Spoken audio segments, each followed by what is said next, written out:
2 dozen সমস্যা আছিল যোৱা দীঘলীয়া সময় ধৰি। ইয়াৰ পিছত আহি আজি আমি 1 ডজন সমস্যাক লৈ পেলাই আলোচনা কৰিলোঁ, কাৰণ 1 ডজন সমস্যা সমাধান হৈ গ'ল আগত। তো আমি আহ্বান জনাইছিলোঁ যে বৰ্তমানৰ চৰকাৰে শিক্ষাৰ ওপৰত যিহেতু গুৰুত্ব সহকাৰে তেওঁলোকে কাম কৰিছে, বড়ো মাধ্যমৰ যিমান সমস্যা আছে যিখিনি পেণ্ডিং আৰু এইটো প্ৰাপ্য অধিকাৰ ৰাইট টু এডুকেশ্যন এক্টৰ অধীনত, তো এইখিনি সমস্যা সমাধান কৰিব লাগে। মূল দাবী কেইটাৰ ওপৰত আছিল যে 6.3 যি ক্লজ আছিল বড়ো চুক্তিৰ, সেইমতে বিটিআৰত থকা স্কুল আৰু কলেজ, বড়ো মাধ্যম, অসমীয়া মাধ্যমৰ অন্য মাধ্যমৰ বিদ্যালয়খিনি প্ৰাথমিকীকৰণ কৰিব লাগে আৰু বিটিআৰত বাহিৰত থকা বড়ো মাধ্যমটো প্ৰাথমিকীকৰণ কৰিব লাগে। এই বিষয়টো লৈ পেলাই দীঘলীয়া আমি আলোচনা কৰিলোঁ, কাৰণ যোৱা বিধানসভাত অসমত 2025 প্ৰাথমিকীকৰণ বিধেয়ক এটা অনা হৈছে আৰু এইটো পাছো কৰা হ'ল, কিন্তু সেইমতে আমাৰ বিদ্যালয়খিনি তাত মানে অন্তৰ্ভুক্ত নহয় বা বহুতো বিদ্যালয় ইয়াত ৰৈ যায়। এইটো এটা একৰ্ডৰ স্পিৰিট আছিল।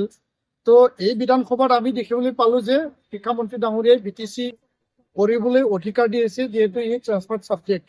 তো ইয়াৰ কাৰণে আজি আমি স্পষ্ট আমি এটা নীতি তৈয়াৰ কৰিলোঁ। 6.3 আধাৰত BTCয়ে এটা নতুন মানে এমেণ্ডমেণ্ট এক্ট বনাই পেলাই স্কুল প্ৰাথমিকীকৰণৰ প্ৰক্ৰিয়াটো তেওঁলোকে ত্বৰান্বিত কৰিব আৰু ৰাজ্য চৰকাৰে সকলো দিশত সহযোগিতা কৰিম বুলি আমাক আশ্বাস দিছে। আৰু শিক্ষামন্ত্ৰী ডাঙৰীয়া শীঘ্ৰেই মানে অতি শীঘ্ৰেই BTCত আহি পেলাই বা বিটিআৰত আহি পেলাই কোকৰাঝাৰত তেওঁ এটা মিটিং বহিব, য'ত আমাকো আমন্ত্ৰণ জনাব, BTC কাউন্সিল থাকিব আৰু তাৰ দ্বাৰা এই কামখিনি আগবাঢ়িব। BTCত বাহিৰত থকা বড়ো কছাৰী কাউন্সিল এৰিয়াৰ যিখিনি বিদ্যালয়, এইটো PKWSCক তেওঁলোকক ন্যস্ত কৰি পেলাই কি ধৰণে প্ৰক্ৰিয়াটো নিব পাৰে আৰু কাৰ্বি আংলঙত থকা বিদ্যালয়খিনি কেনেকৈ আগুৱাই নিব পাৰে, তাৰ কাৰণে শিক্ষামন্ত্ৰী ডাঙৰীয়াই আমাক প্ৰতিশ্ৰুতি প্ৰদান কৰিছে। এটা প্ৰয়েক্টিভ এটা ষ্ট্ৰেটেজি ওলোৱা হৈছে। ইয়াৰ বাদেও যিখিনি ক শ্ৰেণীৰ আমাৰ পাঠ্যপুথি, বড়ো মাধ্যমত অংগনাবাদী চেণ্টাৰৰ পাঠ্যপুথি, ইয়াৰ ওপৰত আলোচনা হ'ল। Special TET outside BTR Bodo মাধ্যমত অতি শীঘ্ৰে অনুষ্ঠিত কৰিবৰ কাৰণে আমি দাবী জনাইছিলোঁ আৰু আগন্তুক 20 দিনৰ ভিতৰত অসম চৰকাৰে টেট অনুষ্ঠিত কৰি মানে এডভাৰটাইজ কৰাৰ কাৰণে তেওঁলোকে আমাক প্ৰতিশ্ৰুতি প্ৰদান কৰিছে। আৰু বিশ্ববিদ্যালয় মহাবিদ্যালয় পৰ্যায়ত পষ্ট ক্ৰিয়েশ্যনৰ কথা আছে, 60খন বড়ো মাধ্যমৰ হাই ছেকেণ্ডাৰী আপগ্ৰেডেশ্যনৰ কথা, এডুকেশ্যন গেৰাণ্টি স্কিমৰ শোণিতপুৰ জিলা, বিশ্বনাথ জিলাৰ বিশেষ স্কুলত শিক্ষক নিযুক্তিৰ কথা আৰু আছাম জুডিচিয়েল ছাৰ্ভিচত 50 নম্বৰ AGS পৰীক্ষাত 30 নম্বৰ মানে এডমিনিষ্ট্ৰেটিভ জুনিয়ৰ যি এছিষ্টেণ্টৰ পৰীক্ষাত, এই গোটেই বিষয় 14টাকে যি বিষয় আমি আজি আলোচনা কৰিলোঁ। আলোচনা যথেষ্ট গুৰুত্বপূৰ্ণ আছে।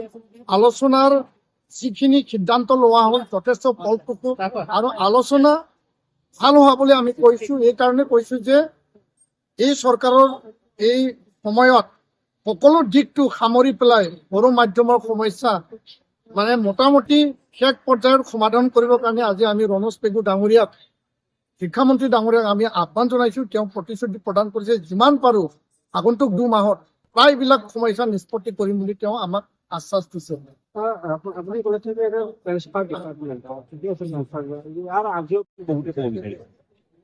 নাই, আমি বিভিন্ন বা বাতৰি বা সংবাদ মাধ্যমৰ যোগেদি যিহেতু শ্ৰীৰামপুৰটো মানে ইণ্টাৰ ষ্টেট মানে বৰ্ডাৰ আৰু ইয়াত অসমৰ এটা চেকপোষ্ট আছে। তো এই শ্ৰীৰামপুৰ গেটত বা ছাগলীয়া গেটত 2টা গেট, তো উত্তৰ পূৰ্বাঞ্চলৰ দুৱাৰমুখ, এই গেটত চিণ্ডিকেট হোৱা বুলি আমি নিউজ মিডিয়া বা বিভিন্ন মানুহৰ পৰা তেনেকুৱা অভিযোগ আমি পাইছোঁ, আমি নিজেও দেখিছোঁ। তো ইয়াৰ কাৰণে আমাৰ স্পষ্ট কথা যে মূল্য বৃদ্ধি জুৰুলা হোৱা এই পৰিৱেশটো চাই পেলাই অসমখনক মূল্য বৃদ্ধিৰ পৰা যাতে আমি বচাব পাৰোঁ আৰু চৰকাৰখনে মূল্য বৃদ্ধিক ৰোধ কৰাৰ কাৰণে দায়বদ্ধ।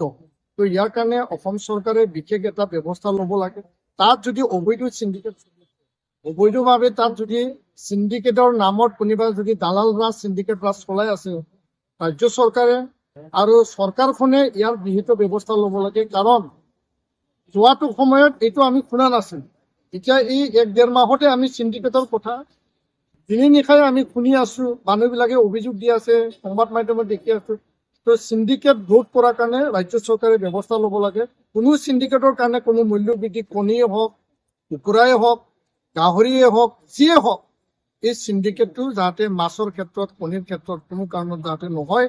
আৰু কণীৰ দাম বাঢ়িছে, আমি নিজে কিনি খাওঁ। তো ইয়াৰ কাৰণে এই কথাটোলৈ মানুহৰ সকলোৰে এটা অভিযোগ দি পিনি আঙুলিয়াইছে। তো এই অভিযোগটো সঁচা-সচিকে কিমান সত্য, ইয়াৰ সত্যতা প্ৰমাণ দিবৰ কাৰণে ৰাজ্য চৰকাৰে পদক্ষেপ ল'ব লাগে, আমি এইটো দাবী জনাইছো।